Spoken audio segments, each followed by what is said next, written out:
Sur cette photo, nous sommes transportés dans l'intimité d'une famille pas comme les autres, la famille royale du Bhoutan.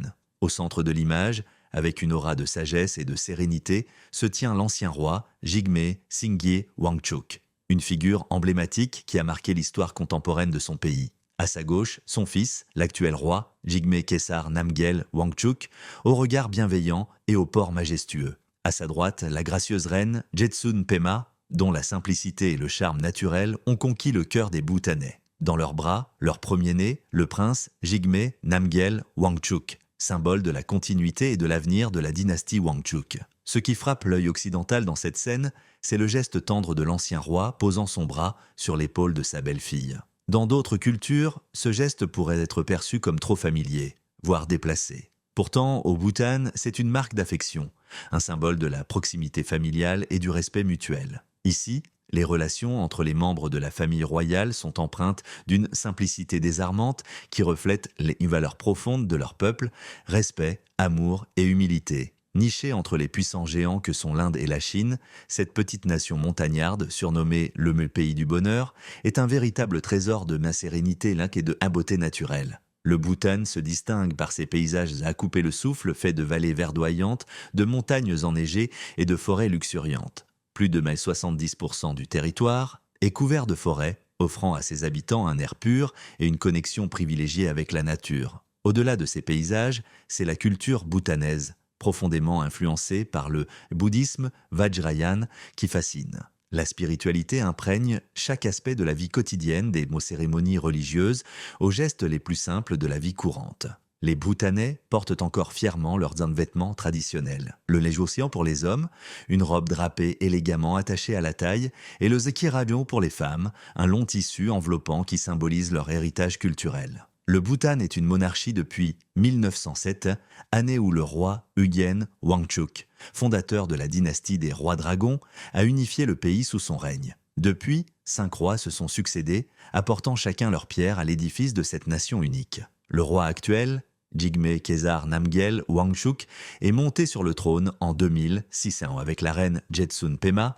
Il forme un couple moderne et accessible, adoré par son peuple pour son engagement envers le bien-être des citoyens et son proximité avec les traditions ancestrales. Ce qui distingue véritablement le Bhoutan des autres nations, c'est sa vision novatrice du développement. Plutôt que de se concentrer sur le produit intérieur brut, PIB, le pays mesure sa réussite à travers le bonheur national brut, BNB. Ce concept repose sur 4 piliers fondamentaux: le développement durable, la préservation de la culture, la bonne gouvernance et la protection de l'environnement. Une philosophie qui reflète l'âme du Bhoutan, où le bonheur collectif prime sur la richesse matérielle. Jusqu'à la fin du XXe siècle, le Bhoutan a vécu dans un isolement volontaire et pour préserver ses traditions face à la modernité. Ce n'est qu'au début des années 1960 que les premières routes ont vu le jour et l'arrivée de la télévision et d'Internet n'a eu lieu qu'en 1999. Pourtant, cet isolement a permis au Bhoutan de préserver son identité culturelle unique. Aujourd'hui encore, les festivals bouddhistes, tels que le Techechu,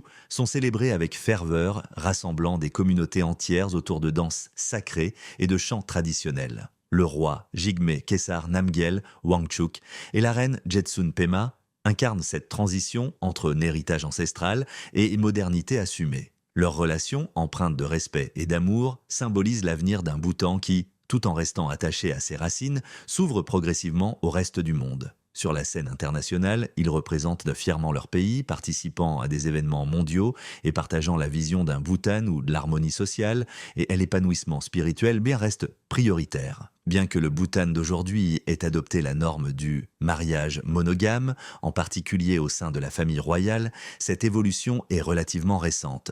Pendant des siècles, la polygamie a été profondément ancrée dans les pratiques sociales et culturelles du pays, notamment chez les rois et les familles influentes. Ce n'était pas simplement une question de préférence personnelle ou de privilège royal, mais plutôt une réponse pragmatique aux réalités économiques et sociales de l'époque. Dans un pays majoritairement agricole, où la survie des communautés reposait sur l'exploitation collective des ressources naturelles, avoir plusieurs épouses permettait de mieux répartir les tâches domestiques et agricoles. Chaque membre de la famille contribuait à la gestion des terres, à l'élevage du bétail et à l'éducation des enfants, créant ainsi une structure familiale étendue et résiliente. Ce système contribuait également à renforcer les alliances interfamiliales et à éviter les conflits internes, car les mariages polygames tissaient des liens solides entre différentes familles, clans et régions. Cette forme de mariage revêtait aussi une importance stratégique. Dans de nombreuses familles menobles, les hommes épousèrent des femmes issues d'une même famille, souvent des sœurs, afin de préserver la cohésion et l'harmonie domestique. L'idée était simple: en unissant des femmes ayant grandi ensemble, on réduisait les risques de rivalité et on favorisait une coopération naturelle. Cela permettait également de consolider le pouvoir familial et d'assurer une stabilité politique durable, un atout majeur dans un pays divisé en régions ethniques et linguistiques variées. Le nabouddhisme Vajrayana, qui imprègne chaque aspect de la vie bhoutanaise, ne condamne pas la polygamie. Au contraire, il met en avant les principes d'harmonie, d'équité et de compassion. Ainsi, un homme ayant plusieurs épouses se devait de veiller à leur bien-être, de les traiter avec respect et d'assurer un équilibre équitable entre elles. Ce n'était pas seulement une obligation morale, mais une responsabilité spirituelle contribuant à une dynamique familiale saine et solidaire. Un des exemples les plus frappants de cette tradition est incarné par le 4e roi du Bhoutan, Jigme Singye Wangchuck. Une figure respectée et admirée, connue pour sa capacité à allier tradition et modernité. En 1972, à seulement 16 ans, il monta sur le trône après le décès prématuré de son père, dans un contexte politique et social complexe. Le Bhoutan était alors un pays encore fragmenté, composé de différentes communautés culturelles et linguistiques. Conscient des défis qui l'attendaient, le jeune roi prit une décision audacieuse pour renforcer l'unité nationale. En 1979, il épousa 4 sœurs issues d'une famille influente, consolidant ainsi des alliances stratégiques entre les différentes factions du pays. Ces unions, loin d'être seulement symboliques, jouèrent un rôle déterminant dans la stabilisation politiquement du royaume. Chaque épouse occupait une place unique, non seulement au sein de la famille royale, mais aussi dans la gestion des affaires publiques, apportant soutien et cohésion aux jeunes souverains. Les mariages furent célébrés en 2 temps, reflétant à la fois le respect des traditions et la volonté du roi de préserver une certaine intimité. La première cérémonie, en 1979, fut volontairement discrète, le roi souhaitant se concentrer sur ses responsabilités en tant que chef d'État. À l'époque, Jigme Singye Wangchuck avait 24 ans et ses épouses, âgées de 19 à 23 ans, partagèrent une proximité d'âge qui facilita leur cohabitation. Leur relation, basée sur le respect mutuel et la collaboration, devint un modèle familial qui incarna l'idée même de unité et de solidarité dans un contexte où le Bhoutan devait faire face à de nombreux défis. Aujourd'hui, sous le règne du roi Jigme Khesar Namgyel Wangchuck, le Bhoutan a officiellement adopté le modèle monogame au sein de la famille royale en phase avec les standards occidentaux. Cependant, la polygamie demeure une part essentielle de l'héritage culturel du pays, témoignant des dynamiques sociales et politiques qui ont façonné la stabilité du royaume pendant des siècles. Le roi Jigme Singye Wangchuck reste dans les mémoires comme un leader visionnaire, capable de naviguer entre tradition et modernité pour construire un Bhoutan prospère. Les 4 reines du Bhoutan, Dorji Wangmo, Tshering Pem, Tshering Yangdon et Sangay Shoden, étaient toutes sœurs issues d'une famille influente. Leur père, Dasho Yab Ugyen Dorji, était un descendant de Ngawang Namgyel, le fondateur de l'État bhoutanais et une figure clé du bouddhisme dans le pays. Ce mariage a donc non seulement consolidé les liens entre la famille royale et cette puissante lignée, mais aussi renforcé l'autorité spirituelle et politique du roi. Après une première union discrète en 1979, le roi Jigme Singye Wangchuck a organisé, le 31 octobre 1988, une cérémonie publique de mariage à Deshencholing Palace, dans la ville sacrée de Punakazong, l'un des lieux les plus emblématiques du Bhoutan. Cette date n'a pas été choisie au hasard. Elle coïncidait avec le jour du descendant de Bouddha, une fête spirituellement importante, renforçant ainsi la signification religieuse et nationale de l'événement. Cette cérémonie publique a marqué un tournant. Le roi, désormais plus expérimenté et sûr de lui, souhaitait montrer au peuple que l'union de ses reines était un acte de paix et d'harmonie. Cet événement a permis aux Bhoutanais de célébrer cette alliance, témoignant de la volonté du roi d'assurer l'unité et la stabilité du royaume. L'union avec les 4 sœurs a évité les tensions entre différentes familles nobles et a réduit les risques de rivalité politique. Ce choix, bien que surprenant selon les normes modernes, était perçu comme une solution pragmatique et pacifique. Les sœurs, déjà proches en tant que membres d'une même famille, travaillaient ensemble pour soutenir le roi. Leur cohésion démontrait qu'une unité familiale pouvait exister, même au sein d'un mariage polygame. Bien que cette pratique Puisse sembler étrange, selon une mentalité occidentale contemporaine, elle n'était pas unique au Bhoutan. Dans d'autres cultures, à travers l'histoire, le mariage au sein d'une même famille servait à des fins similaires. Égypte ancienne. Les pharaons se mariant souvent avec leurs sœurs ou proches parents pour préserver la pureté de la lignée royale et éviter les luttes de pouvoir. Cultures africaines, dans certaines régions, épouser plusieurs sœurs renforçait les alliances et garantissait que les biens familiaux, comme les terres et le bétail, restaient entre les mains de la même lignée. Tibet, une pratique appelée polyandrie fraternelle permettait à une femme d'épouser plusieurs frères, réduisant ainsi la division des terres et assurant la prospérité économique. Au Bhoutan, ces mariages collectifs n'étaient pas simplement des traditions. Ils répondaient à des nécessités sociales et économiques. Ils permettaient d'unifier les familles, de maintenir l'ordre et d'assurer la stabilité politique dans un environnement souvent difficile, notamment dans les villages isolés des montagnes himalayennes. Ainsi, le mariage de Jigme Singye Wangchuk et des 4 reines reste un exemple fort de la manière dont la famille royale a su utiliser la tradition pour maintenir la stabilité et l'unité dans le royaume. Cette union stratégique, bien qu'elle semble inhabituelle aujourd'hui, a permis au Bhoutan de préserver sa cohésion sociale et politique à une époque cruciale de son histoire. Ce qui peut paraître inhabituel aujourd'hui était autrefois une solution pragmatique aux défis des sociétés traditionnelles. Beaucoup se demandent comment les 4 sœurs ont-elles partagé un mari. Cette question intrigue encore à propos du 4e roi du Bhoutan, Jigme Singye Wangchuk, et de son mariage peu conventionnel avec ses 4 épouses. Pourtant, loin d'être une source de discorde, cette union est devenue un symbole d'harmonie pour tout le pays. Chaque reine avait son propre espace dans le palais royal,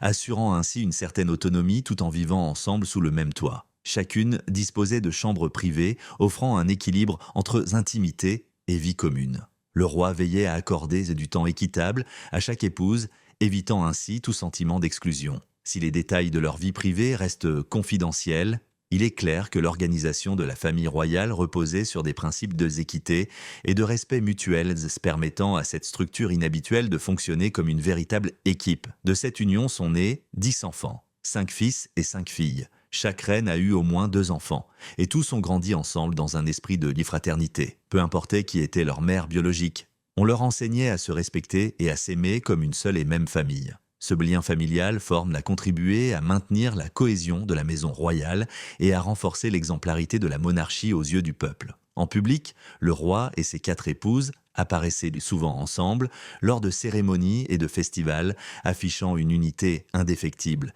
Vêtues de kiras traditionnelles et engagées dans des projets caritatifs et culturels, les reines soutenaient activement le roi dans son travail pour la nation. Elles étaient bien plus que des épouses, elles étaient partenaires dans la gouvernance et le développement du Bhoutan. Une question intrigue cependant, pourquoi le prince héritier, Jigme Késar Namgyel Wangchuk, est-il né de la 3e épouse, Tshering Yangdon, et non de la 1re ou de la 2e?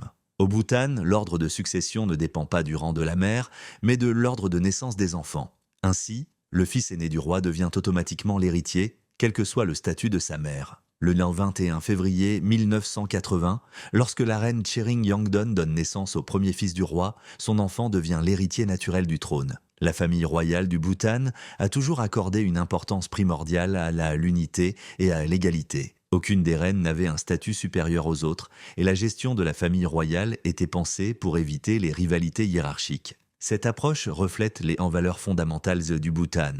La paix familiale et la cohésion sociale priment sur les distinctions de rang ou de privilèges. Malgré son rôle en tant que mère du futur roi, la reine Tshering Yangdon n'a jamais revendiqué de privilèges spéciaux. Elle est restée une figure respectée, discrète et engagée, incarnant parfaitement les valeurs de la monarchie bhoutanaise, équité, harmonie et service au peuple. Après avoir régné pendant plus de 3 décennies, le roi Jigme Singye Wangchuk a surpris le Bhoutan et le monde en abdiquant volontairement en 2006.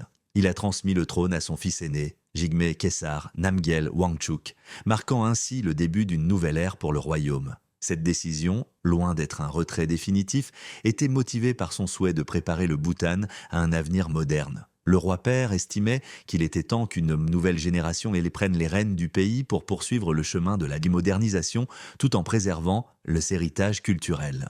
Bien qu'il ait quitté le trône, l'ancien roi n'a jamais quitté la scène publique. Il est devenu un conseiller précieux pour son fils.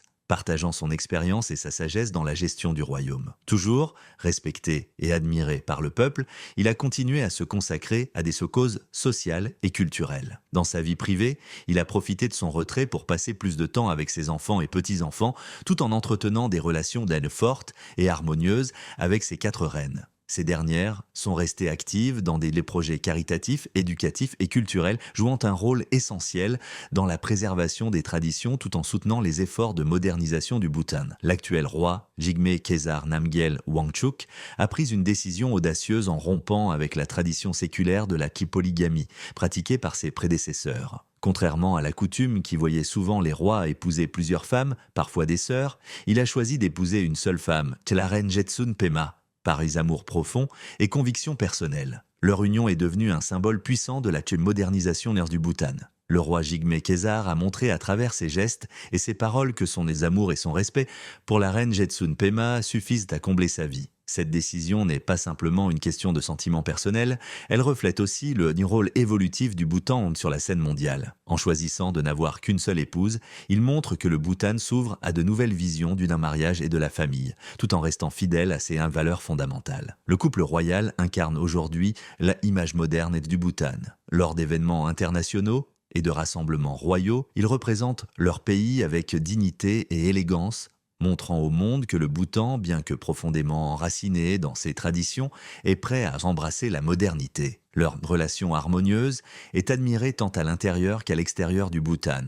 Leurs apparitions publiques, marquées par un respect mutuel et une forte complicité, transmettent un message clair. Le Bhoutan évolue tout en restant fidèle à ses valeurs d'amour, de paix et d'unité familiale. En adoptant cette approche moderne du mariage, la famille royale montre que le progrès et la préservation des traditions peuvent coexister, envoyant ainsi au monde l'image d'un Bhoutan qui avance avec nos fiertés et harmonie. Lorsque l'on visite le Bhoutan, un petit royaume niché dans l'Himalaya, ce qui frappe souvent les visiteurs occidentaux, ce ne sont pas seulement ces paysages majestueux ou ces monastères perchés à flanc de montagne, mais aussi la proximité physique entre les membres de la famille royale et les citoyens. Ce qui pourrait être perçu ailleurs comme inhabituel, voire inapproprié, est ici une démonstration de affection sincère et de notre respect profond. Imaginez un instant l'ancien roi, Jigme Singye Wangchuk, marchant aux côtés de sa belle-fille, la reine Jetsun Pema, sa main posée avec naturel sur son épaule, ou encore partageant un moment complice avec son fils, le roi Jigme Khesar Namgyel Wangchuk, en lui tenant la main. Ces scènes, fréquentes au Bhoutan, peuvent étonner un visiteur non averti. En Occident, ces gestes seraient parfois perçus comme des intrusions dans l'espace personnel ou comme des marques de proximité excessive. Cependant, au Bhoutan, ces comportements sont le reflet d'une culture profondément enracinée dans la bienveillance et le respect mutuel. Les marques d'affection physique, qu'il s'agisse d'un câlin, d'une main posée sur l'épaule ou de doigts entrelacés, ne sont pas réservées aux relations amoureuses. Elles sont plutôt l'expression d'un amour universel ou de la compassion et du souci de l'autre. Ces valeurs trouvent de leur source dans le bouddhisme Vajrayana, la philosophie spirituelle qui guide la vie des Bhoutanais. Selon cette tradition, les gestes d'attention sont des moyens de se nourrir les liens humains et de répandre la chaleur émotionnelle dans la société. Même à 40 ans, le roi actuel tient parfois la main de son père en public, un geste qui, dans de nombreuses cultures occidentales, serait perçu comme enfantin ou désuet. Mais ici, cela symbolise une relation forte et une proximité familiale indéfectible, indépendamment de l'âge ou du statut social. Ce contact physique est une façon d'honorer les liens familiaux tout en affirmant l'importance du respect intergénérationnel. Dans la société bhoutanaise, les gestes d'affection vont bien au-delà des simples relations entre parents et enfants. Il est courant de voir des parents continuer à tenir la main de leurs enfants, même une fois qu'ils sont devenus adultes. Ce comportement n'a rien d'exceptionnel. Il est plutôt perçu comme une manifestation naturelle de l'amour familial et de la unité. Cette habitude témoigne de la force des relations humaines et de l'importance accordée à l'empathie. L'ancien roi, Jigme Singye Wangchuk, incarne cette philosophie en étendant sa bienveillance à toutes les personnes qu'il rencontre, qu'il s'agisse de membres de sa famille, d'amis proches ou de simples citoyens. Chaque geste traduit un message universel. Chacun mérite respect et attention, quelle que soit sa position sociale. Le Bhoutan est un exemple fascinant de la manière dont un pays peut évoluer sans renier son héritage. Les traditions séculaires, telles que la polygamie royale, ont laissé place à des pratiques plus en phase avec les normes modernes, comme le mariage monogame du roi Jigme Khesar Namgyel Wangchuk. et de la reine Jetsun Pema. Malgré ces changements, les valeurs fondamentales loin de respect, de compassion et d'amour restent profondément ancrées dans la culture bhoutanaise. Pour un étranger, certaines coutumes, comme se tenir la main en public entre adultes, peuvent sembler inhabituelles. Pourtant, elles traduisent une philosophie de vie où les gestes simples sont porteurs d'un message puissant, le respect de l'autre et la célébration des liens humains avant tout. Ces coutumes vous paraissent-elles étranges ou les fascinantes? Ce mélange unique de tradition et de modernité vous intrigue-t-il? Nous aimerions connaître votre avis. Partagez vos impressions dans les commentaires, likez cette vidéo et abonnez-vous pour en découvrir davantage sur les histoires étonnantes du Bhoutan, un pays où le bonheur et la bienveillance occupent une place centrale. Merci de nous avoir suivis.